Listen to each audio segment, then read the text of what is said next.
Hello guys, welcome back to my YouTube channel SKM study way of success. मैं हूं आपका educator Shivam Mishra और यहां पर प्यारे बच्चों अध्याय 1 से 4 तक बस इतना ही न्यूमेरिकल, जी हाँ इतनी ही सवालों को, क्योंकि आपका अध्याय 1 से 2 से 3 से 4 से ठोस अवस्था, विलयन, रासायनिक बलगत की यहां से प्यारे बच्चों देखें तो आपका जो 4 अध्याय है यहीं से केवल आपके न्यूमेरिकल क्लास 12 केमिस्ट्री में पूछे जाते हैं। और यही 1 से 4 अध्याय तक प्यारे बच्चों 100% गारंटी वाला न्यूमेरिकल लेके आया हूं। इसको आप बस तैयार करके चले जाएंगे। सबसे पहले देखेंगे ठोस अवस्था के न्यूमेरिकल, ठोस अवस्था के सवाल, फिर विलयन की, फिर रासायनिक बलगत की, फिर नेक्स्ट टॉपिक का जितना भी रहेगा प्यारे बच्चों पूरा मैं आपको इस वीडियो में आपको देने वाला हूं। टारगेट रखते हैं आज, जो आपका टारगेट मैं आपको रखता हूं केवल 1K लाइक का। जी हाँ प्यारे बच्चों 1000 लाइक का प्यारे बच्चों टारगेट रखता हूं। 1000 लाइक का टारगेट रखते हैं। आशा करते हैं आप लोग 1000 लाइक करवा देंगे। और इसकी जो पीडीएफ है, पीडीएफ की आपकी डिमांड होती है ना, जो कल की वीडियो थी उसकी मैं पीडीएफ भी सेंड कर दे रहा हूं। इसकी जो पीडीएफ है ये हमारे टेलीग्राम चैनल, आपके अपने टेलीग्राम चैनल SKM स्टडी पर मिलेगा और वहां से SKM स्टडी से आप डाउनलोड कर पाएंगे इसका पूरा पीडीएफ। अब इन्हीं सवालों को आपको लगाना है, मेहनत कीजिए। अगर आपको लग रहा है कमेंट कीजिए, क्योंकि कमेंट पर जो आपकी डिमांड रहेगी उसी डिमांड के अकॉर्डिंग मैं आपको वीडियो पूरा प्रोवाइड कर रहा हूं। आपको लगता है नहीं सर मुझे ये भी चाहिए, मुझे ये भी चाहिए, तो मैं सारी वीडियो आपको दूंगा। बस आपको कमेंट करना है, लाइक करना है, शेयर करना है, सब्सक्राइब जरूर करना है। परीक्षा के बाद आप चाहे चैनल को अनसब्सक्राइब कर दे, लेकिन अभी के लिए प्यारे बच्चों चैनल को सब्सक्राइब करके ही रखना है, क्योंकि आपको बेहतरीन तरीके से अपने बोर्ड परीक्षा 2022 में कम से कम 95% से ज्यादा नंबर गेन करना है। 95% प्लस लाने के लिए उसी प्रकार मेहनत करनी होगी। हार्ड वर्क नहीं, स्मार्ट वर्क कीजिए, स्मार्ट तरीके से नंबर को ले आइए। बस यही न्यूमेरिकल आपको लगाना है, प्रैक्टिस करना है, इससे ज्यादा कुछ भी प्यारे बच्चों प्रैक्टिस बिल्कुल भी नहीं करना, नहीं लगाना। इसलिए मैं चैप्टर वाइज लेके आया हूं। चैप्टर वाइज देंगे तो आपको पता होगा कि ये सवाल इस चैप्टर से है और प्यारे बच्चों इसको आप लगा सकते हैं। ठीक है, चलिए तो वीडियो को शुरू करते हैं। लाइक जरूर कर दीजिए, एक शेयर आपको जरूर करना है अपने दोस्तों के साथ। पीडीएफ टेलीग्राम का लिंक डिस्क्रिप्शन बॉक्स के अंदर दिया हुआ है। सबसे पहला प्रश्न यहां पे है, ठोस अवस्था के प्रश्न है। 58.5 ग्राम NaCl यानी सोडियम क्लोराइड में इकाई सेलों की संख्या ज्ञात कीजिए। यानी कि जो 58.5 ग्राम NaCl में इकाई सेलों की संख्या कितनी होगी उसको प्यारे बच्चों आपको निकालना है। दूसरी सवाल जो है ठोस अवस्था का क्या है, एक तत्व BCC जालक रूप में क्रिस्टलीकृत होता है। यानी ये एक तत्व है, अब वो तत्व कोई भी हो सकता है जो कि किसके जालक रूप में क्रिस्टलीकृत होता है, BCC जालक के रूप में क्रिस्टलीकृत होता है, जिसके कोर की लंबाई 288 pm है। और इसकी कोर की लंबाई कितनी है, 288 pm है। तत्व का घनत्व 2.7 ग्राम प्रति सेंटीमीटर क्यूब है। और जो तत्व का घनत्व है, डेंसिटी है, डेंसिटी को किससे दिखाते हैं, रो से प्रदर्शित किया जाता है। तत्व का घनत्व कितना है, 2.7 ग्राम प्रति सेंटीमीटर क्यूब है। तो 208 ग्राम तत्व में परमाणुओं की संख्या ज्ञात कीजिए। यानी कि एक तत्व है जो कि BCC जालक रूप में क्रिस्टलीकृत है, जिसके कोर की लंबाई 288 pm है और इस तत्व का घनत्व कितना है, 2.7 ग्राम प्रति सेंटीमीटर क्यूब है। तो 208 ग्राम तत्व में परमाणु की संख्या ज्ञात करनी है, कितनी होगी लगा लीजिएगा। और इसको अगर आपको डिमांड होती मैं पूरा न्यूमेरिकल भी सॉल्व करवा दूंगा, ठीक है ना, पूरा न्यूमेरिकल भी इस टॉपिक का सॉल्व करवा दूंगा। अगला प्रश्न है, एक धात्विक तत्व का क्रिस्टल जालक घनी है। कोई धात्विक तत्व है, इसका जो क्रिस्टल जालक है कैसा है, घनी है। इकाई कोशिका के प्रत्येक किनारे की लंबाई 2 × 10⁻8 सेंटीमीटर है।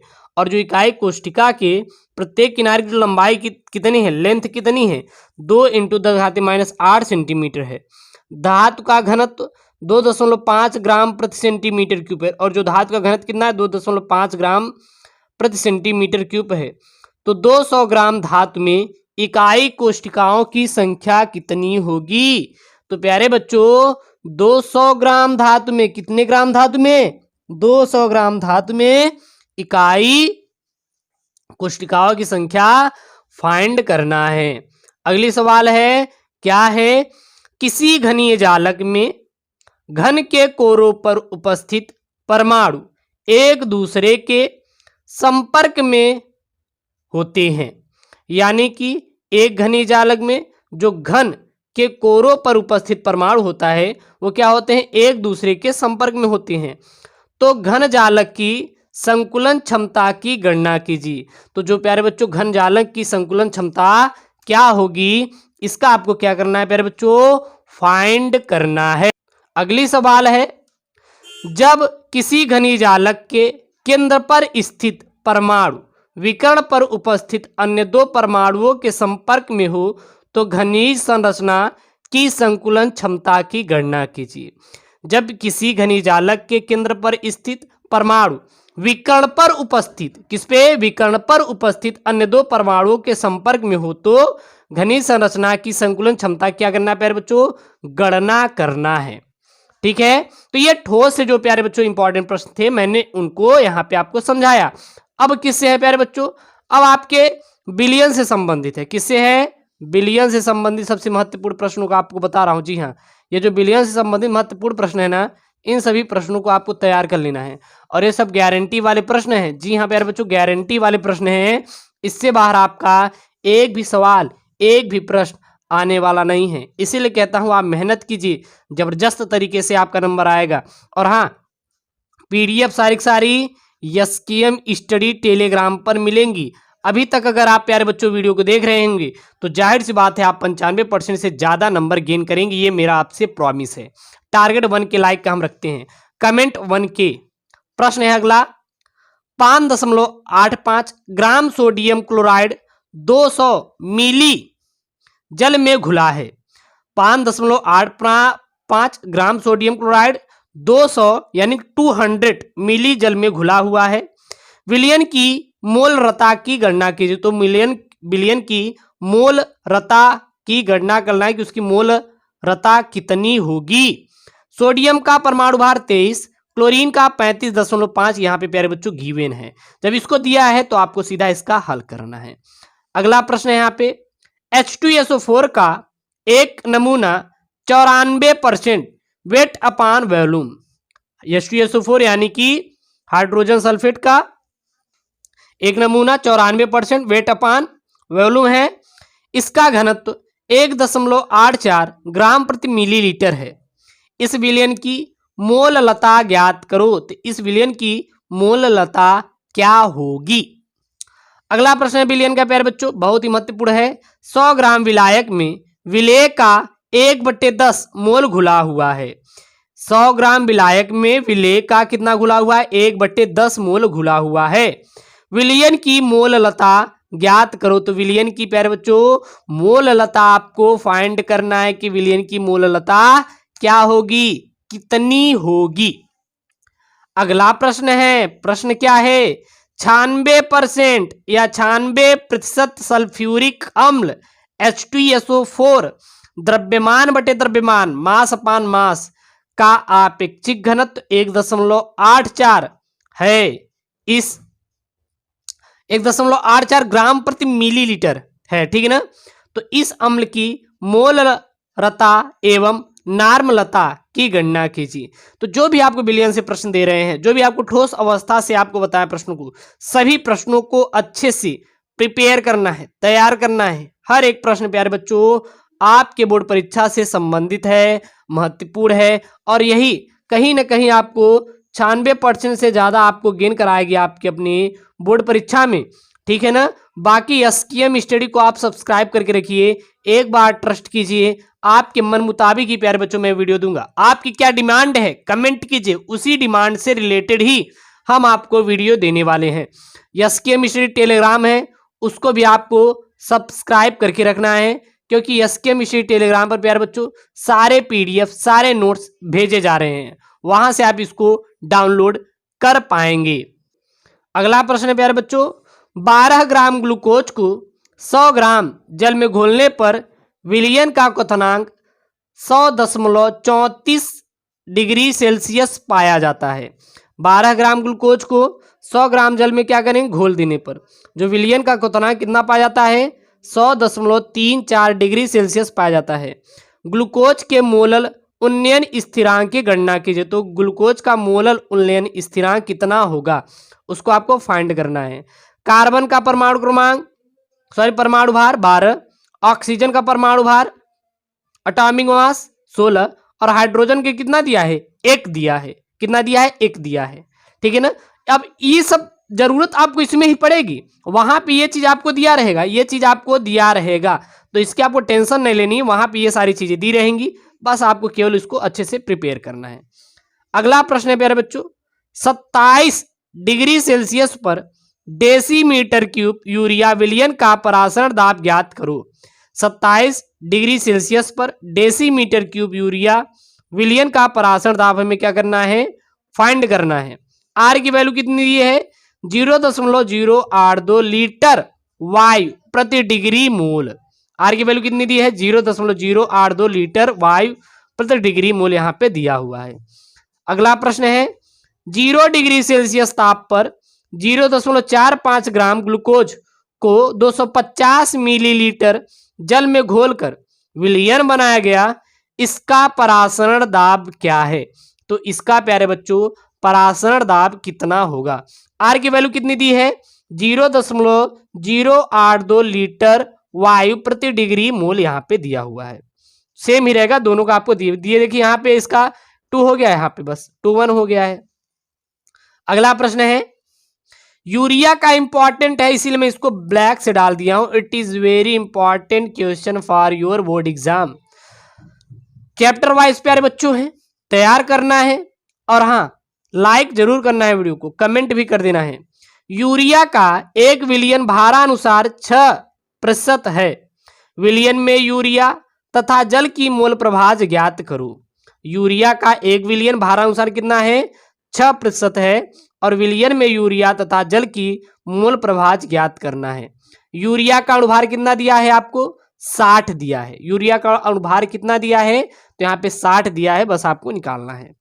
अगला प्रश्न है प्यारे बच्चों, चीनी का जल में बना एक 5% जो कि क्या है भारानुसार विलयन का हिमांक 271 केल्विन है। चीनी का जल में बना एक 5% भारानुसार विलयन का हिमांक 271 केल्विन है। ग्लूकोज के जल में बने 5% भारानुसार हिमांक का प्यारे बच्चों यहाँ पे जल में बने 5% विलयन के हिमांक की गणना करो। यदि शुद्ध जल का हिमांक कितना है, 273.15 केल्विन है। यदि यहाँ पे क्या दिया है, यहाँ पे दिया है शुद्ध जल का हिमांक कितना दिया है प्यारे बच्चों, 273.15 केल्विन है। ठीक है, यहां तक तो आपको समझ आया है ना, कमेंट कर दीजिए अगर समझ में आया हो तो। अगला प्रश्न है मेरे प्यारे लाडलो, बेंजीन के एक विलयन में I2 घुली हुई है। कोई बेंजीन का एक विलयन है जिसमें क्या घुला हुआ है, I2 घुली हुई है। विलयन में I2 का मोल प्रभाज 0.25 है। विलयन की मोललता ज्ञात कीजिए। अगला प्रश्न है, 72 ग्राम जल और 92 ग्राम एथिल एल्कोहल के मिश्रण में दोनों का मोल प्रभाज ज्ञात कीजिए। और ये सब जितने भी प्यारे बच्चों प्रश्न है, यह बहुत ही आपके महत्वपूर्ण है और आपके बोर्ड परीक्षा में इससे बाहर आने वाला नहीं। इन सभी न्यूमेरिकल के प्रश्नों को, सवालों को तैयार कर लेना है। अब यहाँ पे विद्युत रसायन के प्रश्न है, विद्युत रसायन के सवाल हैं। CuSO4 विलयन को 2 एम्पियर की धारा से 450 सेकेंड तक विद्युत धारा अपघटित किया जाता है। तो कैथोड पर निक्षेपित कापर के द्रव्यमान की गणना कीजिए। Cu कितना मान दिया है, कापर का 63 दिया है। अगला प्रश्न है यहाँ पे, निम्नलिखित सेल की विद्युत वाहक बल की गणना कीजिए। तो यहाँ पे यार बच्चों रिएक्शन दिया है, इसका आपको बस विद्युत वाहक बल ही निकालना है। ठीक है ना, E0 Cu double plus oblique Cu कितना दिया है, यहाँ पे रिएक्शन दिया है, यहाँ पे फिर प्यारे बच्चों उन्होंने दे दिया है। ठीक ना, अपचायक किसका अपचयन हो रहा है, किसका अपचायक हो रहा है, किसका ऑक्सीकरण हो रहा है।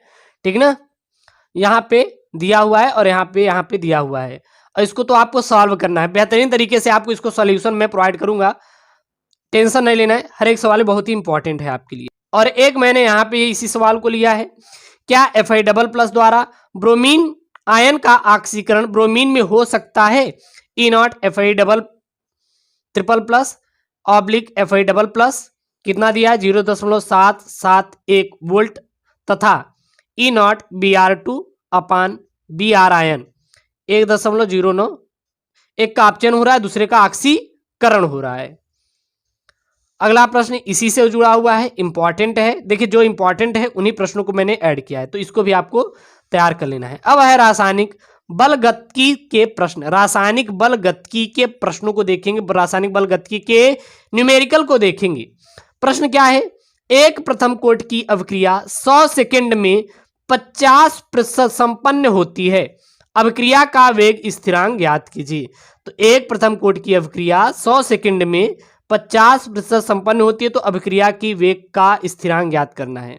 नेक्स्ट प्रश्न है, प्रथम कोट की अभिक्रिया का अर्ध आयु काल 60 मिनट है, तो कितने समय में अभिक्रिया का 90% भाग पूर्ण होगा? बहुत ही महत्वपूर्ण प्रश्न है।